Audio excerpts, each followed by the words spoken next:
بسم اللہ الرحمن الرحیم۔ السلام علیکم ورحمۃ اللہ وبرکاتہ۔ ناظرین، welcome back to my YouTube channel Arslan health. ناظرین، آج کا ہمارا وظیفہ ہے بہت ہی خاص ہے۔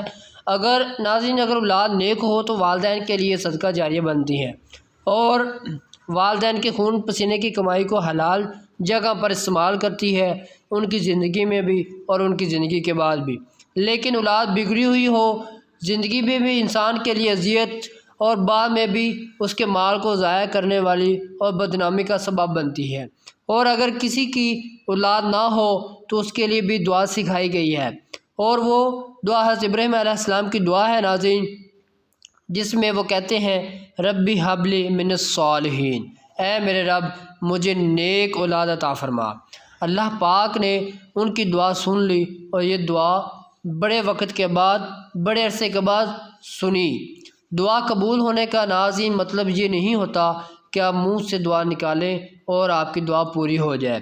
بعض اوقات وقت لگتا ہے، اللہ تعالیٰ اپنے بندے کو آزماتا ہے، اور جس طرح حضرت ابراہیم علیہ السلام کی دعا قبول ہوئی تو انہوں نے اپنے رب کا شکر ادا کیا، اور اولاد نرینہ کی وجہ سے ناشکرہ نہیں ہونا چاہیے۔ انسان کو اپنے رب کی نعمتوں کا شکر ادا کرنا چاہیے۔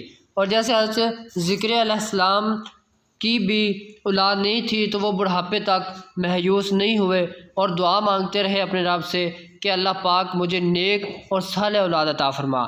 تو اللہ پاک نے ان کی بھی دعا کو قبول فرمایا، اور ان کو بڑھاپے کی عمر میں نیک اور صالح اولاد عطا فرمائی۔ تو ناظرین، آپ لوگوں نے بھی اپنے رب کا شکر ادا کرنا ہے، ہر حال میں ناشکرے نہیں ہونا، اور دعا کرتے رہنا ہے اللہ پاک سے گڑ گڑا کر۔ ہو سکتا ہے اللہ پاک آپ کی بھی دعا کو شرف قبولیت عطا فرما دے۔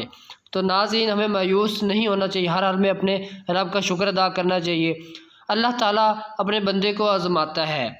تو اس کے ساتھ ناظرین ہماری ویڈیو امید ہے کہ آپ کو اچھی لگی ہوگی۔